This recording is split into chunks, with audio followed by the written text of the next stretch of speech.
nobody can say you've not looked after yourself. Never gone to bed once without taking your makeup off and putting your curlers in. Same weight today as on your wedding day. And that's a flaming sight more than you can say for him what you're married. Oh, I've chucked out jelly moulds with better figures than what he's got. Your mother warned you though, didn't she? All fellas with Clark Gable tashes is philanderous to a man. You heed them words, Hilda Crabtree. That's what she said. Wed him, she said, and you'll be harnessed to heartaches and pawn shops. All before your time. Ooh, when you think you could have had Sidney Skidmore instead of him, what you're stuck with. Blooming lying, skiving, conniving demick. Out every night, hair full of shiny grease. Drinking dens full of fallen women falling all over him.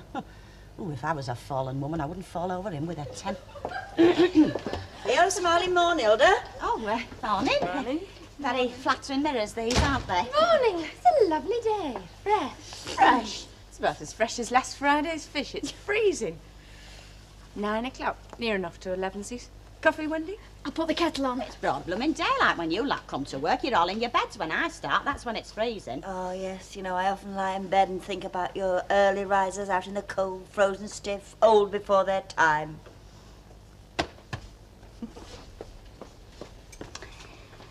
Enjoy yourself last night, then? Yes, we had somebody round to supper. Yeah, I know. Did you have a good time? Oh, I think we all did. It was smashing. He seemed at home right away. A good time was had by all, then?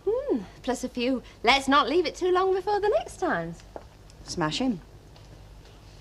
Mr. Piggott, asking Mr. Fairclough for the estimate is one thing, but deliberately rifling through papers and files I'm not which are asking you to rifle through anything deliberately, but if you are there, then you just might happen to see something accidentally.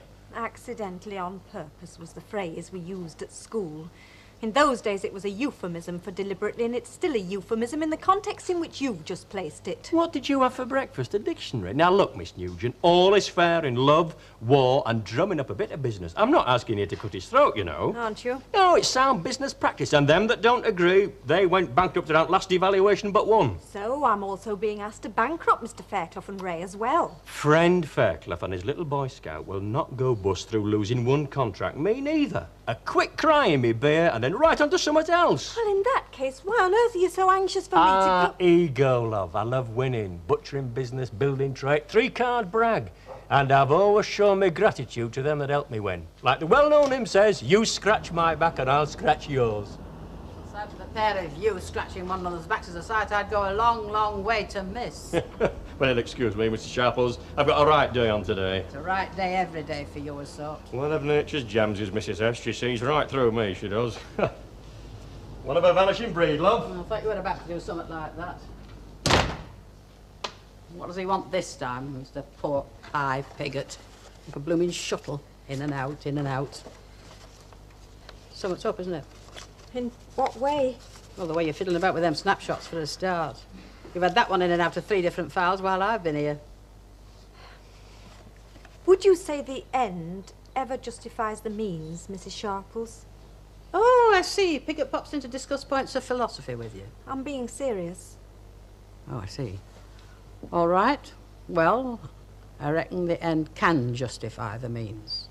But I should want to know what end you were talking about and what means you were using to justify it.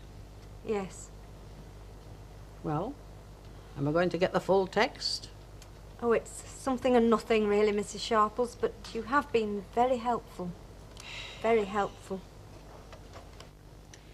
Well, how did Bobby actually send it, Mrs. Caldwell? Well, I gave him a ping-pong ball for Christmas. He pounces on it, you see, and plays football with his paws right into the Oh, earth. and his tail went right into the fire. Well, normally he's so careful where he puts it. He must have got a bit carried away.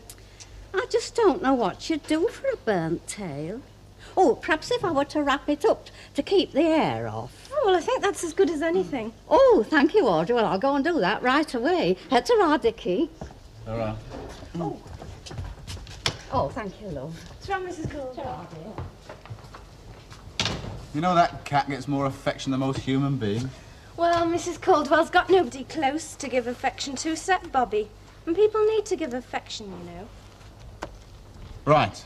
Talking about affection, No, I've not. I've not apologised to Sandra and I've not said I'm sorry. Well, that crack you made about her only getting Ray because he was in a wheelchair was a bit off. Couldn't you have said something yesterday when she called round? She's always calling round. Ray and Sandra getting married. She only wants to help. Or is it Ray? You've not still got a thing about him, have you? No, I've not still got a thing about Ray. I've got a thing about who runs this house. Well, if she gets under your feet, you can tell her, can't you? Are you in for dinner? I mean, it's just not true, you know, about Ray and Sandra. All right. And your question was, are you in for dinner? I guess something at Jackson's. Look, I'm not the only one who thinks Sandra hooked Ray because he's in a wheelchair, so don't go round thinking it's just me.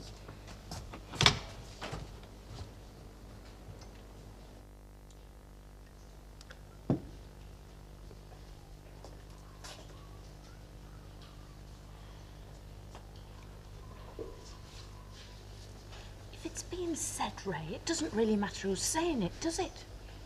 3 guesses. Mrs. Audrey Fleming. Is it one of them? And she's the only one, isn't she? Jack, would you mind telling me why everybody's whispering? Haven't a clue, love. Would you mind telling me why you are? I find it easier than yodeling. Oh. If there's any truth in it, you can tell me. I mean, I'd rather... Is there? Well, let's face it, kid. Before I became the Dr. Strangelove you see before you, I had what was known as a fantastic female following. I had to fight them off. The number of times I've dialed 999 to get away from them. And if you believe one word of that, well, you believe what Audrey said. Just remember, it was me that made the play for you, all right? And don't forget, it was definitely you who was going to get the bevy in, because I'm half dehydrated, kid. Hey, Stan, I've been thinking. Well, I think it'd be better all round, and for you and me in particular, like, if you was to give up this job. Oh, no. I'll soldier on. Yeah, but you're not getting no sleep. I'm not getting no sleep. That's 2 of us not getting no sleep.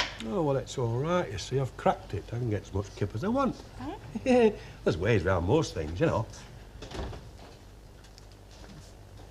I don't like whispering, and it's very bad-mannered when other people are present. Well, if there's no one else present, there's no point in whispering, is there? It is also the language of conspirators and informers, the purveyors of rumour. You're not a yours sincerely. You're an obedient servant, you know. You're a yours sincerely. And are you both going to sign it? Oh, excuse me, Miss Nugent. I thought it was Mr. Fairclough. You should be back by now. Is there anything I can do? Well, I was wondering if I might use the telephone if it's not imposing too much. Oh, help yourself. Oh, yes. Thank you very much.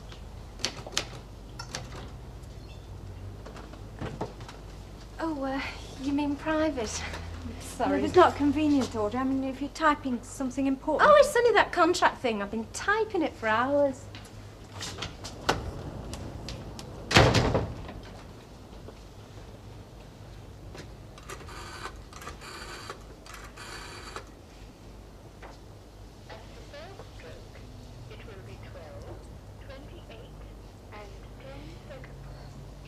Thank you.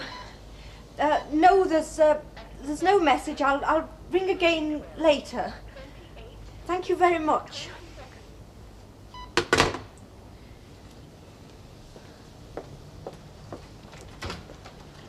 Oh, that was a quickie. Oh, out at lunch. I'll perhaps try again later. Oh, well, back to the grindstone, nose to the keyboard. Are you happy in your work? Well, I never really think about whether or not I'm happy. Hello, Miss Nugent. How's it going with you? Oh, hello, Mr. Fairclough. Oh, we got the estimate worked out, by the way, to be in the post this afternoon. Oh, good. Well, we'll have to keep our fingers crossed now. Hope that the estimate's not too high. I reckon we're spot on. You know, Mrs. Sharples once said to me that a good shepherd always fleeces his sheep. He never flays them. I think our estimate's somewhere between fleecing and flaying. Well, I'd better be on the way, Mr. Fairclough. By the way, it was 12,300. The estimate, 12,300. I thought you might be interested. Yes. Thank you very much, Mr. Fairclough.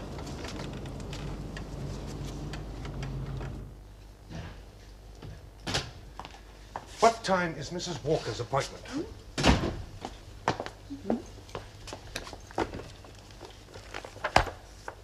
There we are. Mrs. Clegg, Mrs. Sutcliffe, DDT, 3:30. DDT? Dowager Duchess time. We have another Mrs. Walker that comes now. Fine, because Duchess treatment is exactly what I want the Mrs. Walker to have. Oh, the Mrs. Walker. You're expecting her to bring in some fresh customer, are you? No, I just don't want her putting a damper on the custom I've already got. I'll just make sure that nobody makes a botch of whatever dish is coming in for. Trim, shampoo and set. Yeah. Game and match to Mrs. Tanner. By the way, how was the cuisine at Shea Barlow's last night? Look, I thought we agreed we wouldn't live in each other's pockets. Either of us could go our own way whenever we chose. Isn't that so? Yeah. All right, then. All right, then. But I really don't see what that has to do with what I've just asked you. Well, it's about Stanley Ogden. Stanley... Me? Oh, I'm just a well-wisher. No, I'd rather be an anonymous well-wisher. Yeah, well, it's just to let you know that your night watchman, Stanley Ogden, is spending his nights getting boozed up to the eyeballs and having kips. Kips! Okay? Sleeping. Yeah. That's what's wrong with the world these days, you know. Nobody wants to do a fair day's work, a fair night's work for a fair night's pay. You are. You'll take stringent measures if it's true. Oh, it's true, all right, you'll find out. Right. Yeah, thank you very much. Eh? No, like I said, I prefer to remain anonymous.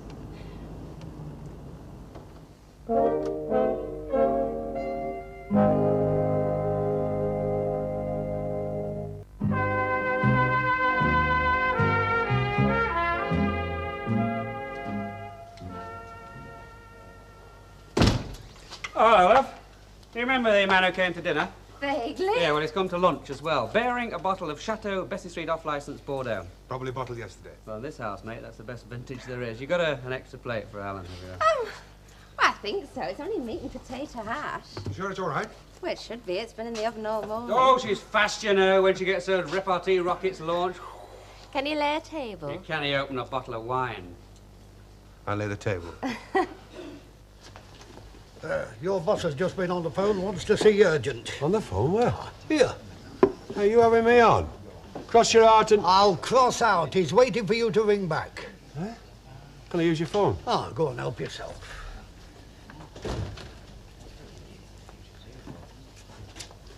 Please don't think I'm getting a complex, and correct me if I'm mistaken. But that is Miss Nugent over there with Mr. Pickett, whispering, isn't it? Whispering? They're all talking about you behind your back, Nanny. You do understand that I've only done this for Mr. Bishop and Mrs. Sharples, don't you? And I expect you to honour your part of the arrangement. Now, what did I tell you? Scratch my back and Or, I'll, as the motto of the stock exchange says, my word is my bond. Aye, that's me, all right. You know, I wish I had a woman like you behind me. Somebody with a bit of polish on that, eh? Hey, 12 grand, you said, didn't you? 12 grand. And 3 C's. Hey, did you ever see Jimmy Cagney in Kiss Tomorrow Goodbye? Or how about Bogart? San Quentin, The Big Shot, Casablanca? George Raft, or Edward G, eh? Oh, they knew how to make films in them days, you know. Well, if they've slapped in 12,003, I could shave mine down to about 11,900. And that'll clinch the contract easy enough. Well, I am in your debt, Miss Nugent, but don't worry, I'll be in touch from time to time. Less frequently, I hope. Honey, as far as young girls go, you won the raffle, boy. Miss Nugent, smart as be damned is that one. He wants you round there right away. Chief spear carrier, you know, head lad himself. Maybe he's recognised my potential. Ha ha! There you are, Jack, you tell her who the phone's for. Of course, it might be another firm with a better job offer. They must think a lot of you at that place, Stan. I didn't get 2 short planks when they got me. Of course, it's the law of life, you know. Talent will out, eventually. Well, it's just a suggestion, Mrs. Walker, but I think a protein shampoo might be a good idea. Oh, and why would you suggest that, Sandra? Well, you have got rather fine hair, and I think a protein shampoo's just... How long have you been a hairdresser, Sandra? Or rather, how long have you been working as a hairdresser? Well, it must be going on for 3 years now. Yes, well, over a long period, dear, considerably longer than your 3 years, I have been to many hairdressers in many parts of the world. Paris, Babacoom, Eastbourne, Old Colwyn, and Falmouth, Mallorca. And the texture of my hair has never been described as fine. Yes, well, I said it was just a suggestion, Mrs. Walker. You are the junior assistant, I take it? Yes, but I'm aging quickly. I must confess that I did expect to be attended by the senior hairdresser. However... Hi. Oh, hello, Dickie. I was wondering if you'd like to come round for your tea tonight. That's great. What time about? Well, just as soon as you're through here. Yes, which might be rather late if we have any more interruptions. When you're ready, Sandra.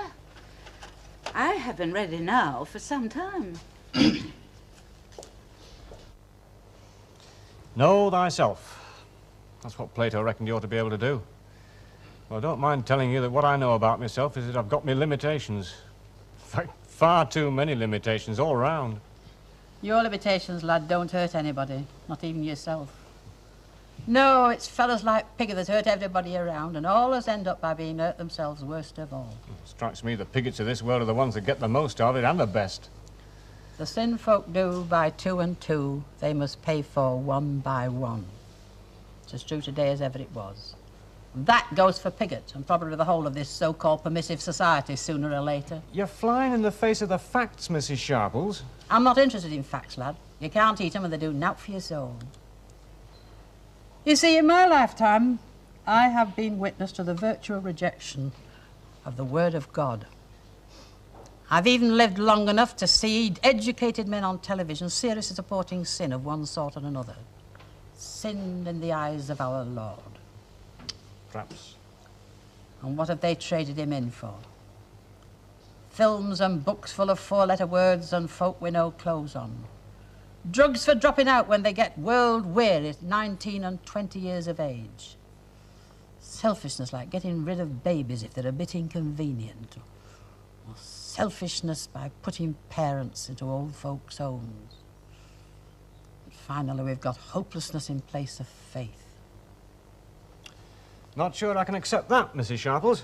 Well, I've not heard much hope expressed for man's future. Not with man's pollution, man's chemical warfare, and man's hydrogen bombs. One man's limitation may be another man's limitless pastures. Well, take them files, for example. Emily has imposed order on chaos.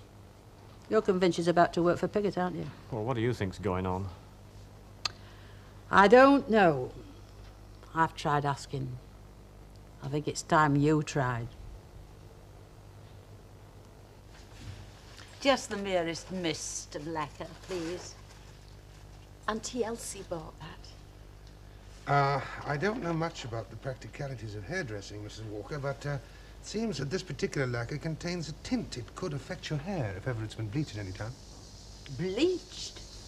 Whatever gave you that idea? My hair has been exactly this colour since I was a tiny girl. Oh, I see. Well, I'm sure it's all right then. What effect would it have had if my hair had been bleached? It could turn it green, Mrs. Walker. I see.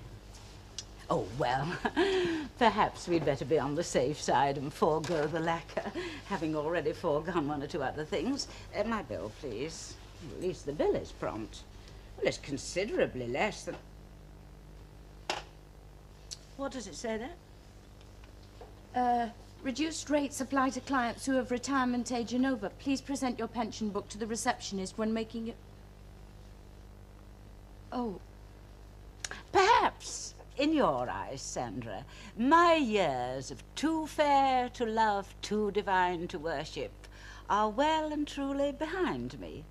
But I do assure you, I do not qualify for your reduced rates. I'm terribly sorry, Mrs. Walker. Just go and get the right bill, Sandra. I'm sorry, Mrs. Walker, but well, she's reached the age now she's very anxious to be off promptly at 5 o'clock. Well, I think you look very nice, Mrs. Walker. Do you like it? Like the curate's egg, Mr. Howard, in pots. And I'll thank you not to dish out invitations to tea again. Not without asking me first. Sorry. We'll have to get in extra when we have guests. Sandra is not a guest. From now on, Sandra's gonna be a guest.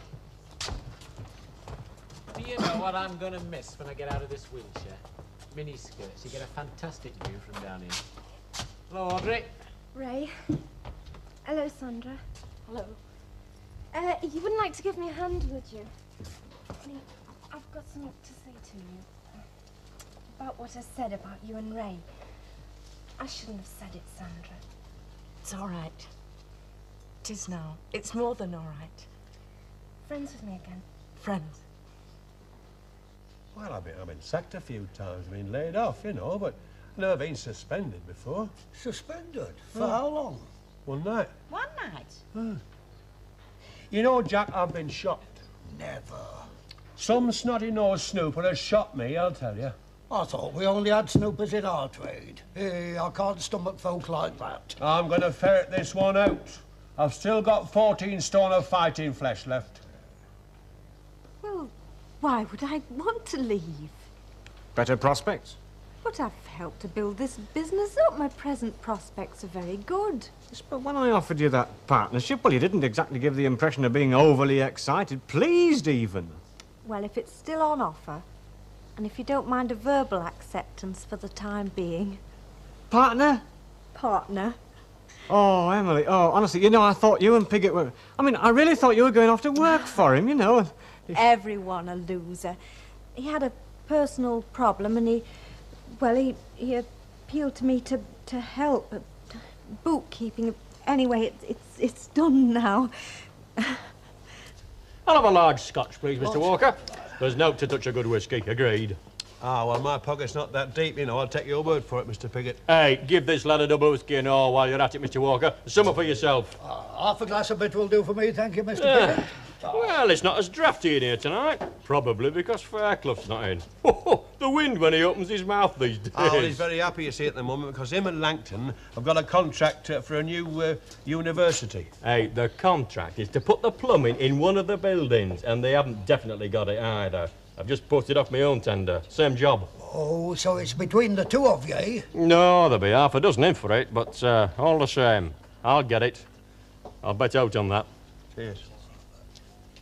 I could do with some decent brochures, you know the sort of thing I mean. I mean, if you don't, that's the sort of thing I don't mean. Mm-hmm.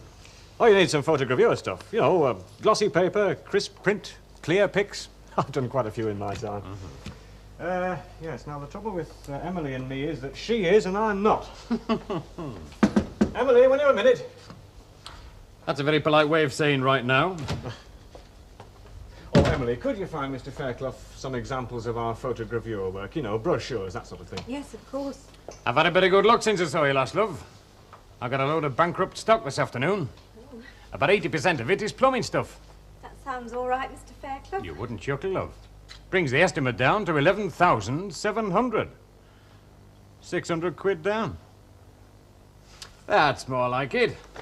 That's the kind of thing I'm looking for. Look at the layout on that page.